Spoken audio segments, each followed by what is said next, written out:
Voice को बेहतर बनाने के लिए और अपनी जो आपकी जो एबिलिटी है, स्टैमिना है पढ़ने का, रिसाइटिंग का, उसके लिए ये एक वोकल, जो आपकी जो वोकल कॉर्ड होती है जिससे हमारे हलक से आवाज़ निकलती है, उसको साफ सॉफ्ट बनाने के लिए और स्टेमिना को इंक्रीज करने के लिए, ड्यूरेशन को जिसमें आप जुमला पूरा अदा करते हैं, उसके लिए कुछ टर्म्स हैं जो मैंने भी अभी सीखनी शुरू की हैं आप लोगों को बताने के लिए, क्योंकि मुझे प्रैक्टिस से पढ़ना तो आ गया, लेकिन सिखाना क्योंकि मैंने अभी शुरू किया है तो मुझे भी नहीं पता थी ये बातें। इंटरनेट पे, गूगल पे सर्च करके, यूट्यूब के ऊपर मैंने देखा कि बहुत सारे ऐसे वोकल के लेसन्स हैं जो आप जिनसे बेनिफिट कर सकते हैं। अब जो जितना सीखने के लिए कोशिश करेगा, जाहिर सी बात है कि वो उतना सीखेगा। तो मुझे जो दो चीज़ें समझ में आई हैं वो एक तो ये कि आप आस खींचें, जैसे कि जब हम मरसिया पढ़ रहे होते हैं तो बाजू जो होते हैं वो की साउंड निकालते हैं, तो उनका काम यही होता है कि वो साउंड आवाज निकालें, जिसको हम मरसी की टर्म्स में आस खींचना कहते हैं या आस करना कहते हैं। तो वो इस तरीके से होती है कि आप छोटी सी सांस लेते हैं,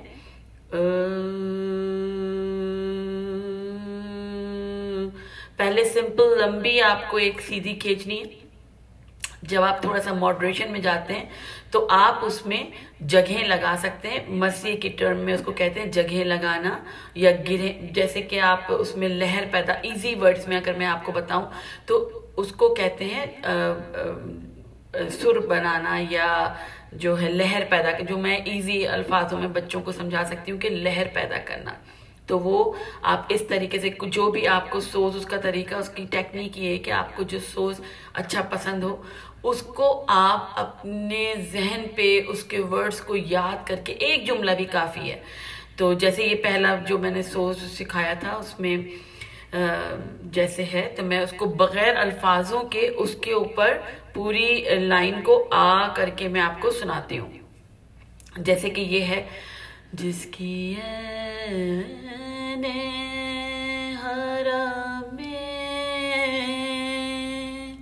हक में विलादत हो जाए।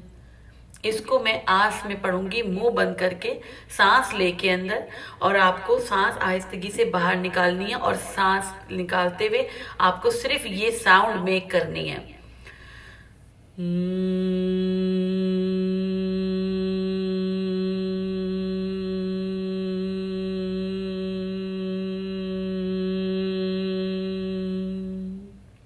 ठीक है, ये आपने साउंड जब तक कि आपको इसको लंबी, जितने आप टाइमर लगा लें या कुछ ऐसा, आजकल सबके पास फोन्स होते हैं, टाइमर उसको सेट कर लें कि अगर आप 10 सेकंड तक इसको कंटिन्यू कर रहे हैं तो कल आप 15 में करें, रोज करें इसके ऊपर प्रैक्टिस। दूसरी, जब आपको ये आ जाएगी पहली लाइन इस तरीके से स्ट्रेट खींचना, तो फिर साउंड से स्ट्रेट, अब आप लहर पैदा करेंगे। दूसरी मैं सुनाती हूँ अब आपको।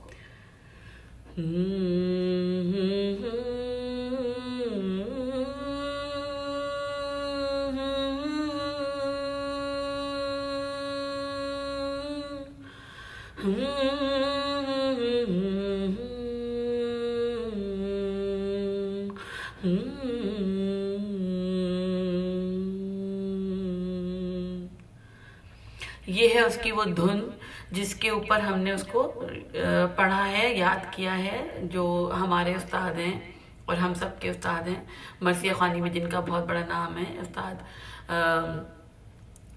सिद्ध जाफर साहब, और उनके शागिर्द जो हम लोगों को सिखा रहे हैं या सिखाते हैं, जिनसे हमने सीख सीख के आपको ये टेक्निक के अल्फाज मुझे सिर्फ नहीं आते थे, तो मैं अब आपको बता रही हूँ कि इन टर्म्स को क्या कहते हैं और किस तरीके से इसको लेके चलते हैं।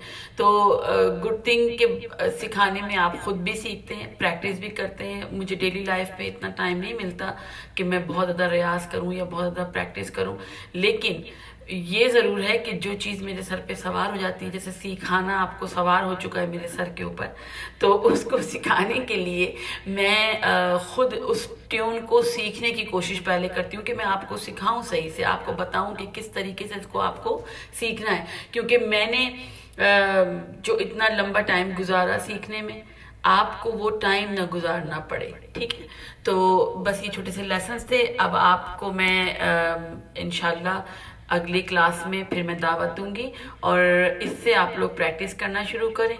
और ये सोच भी मैं आपको भेज देती हूँ और इसके साथ ही आपसे इजाज़त चाहती हूँ। आपकी दुआओं की तालिब, आप सबकी दुआओं की तालिब, नुसरत। खुदा हाफिज़। वस्सलामु अलैकुम वरहमतुल्लाहि वबरकातुहू। बराए नूरे मोहम्मद वाले मोहम्मद सलावत।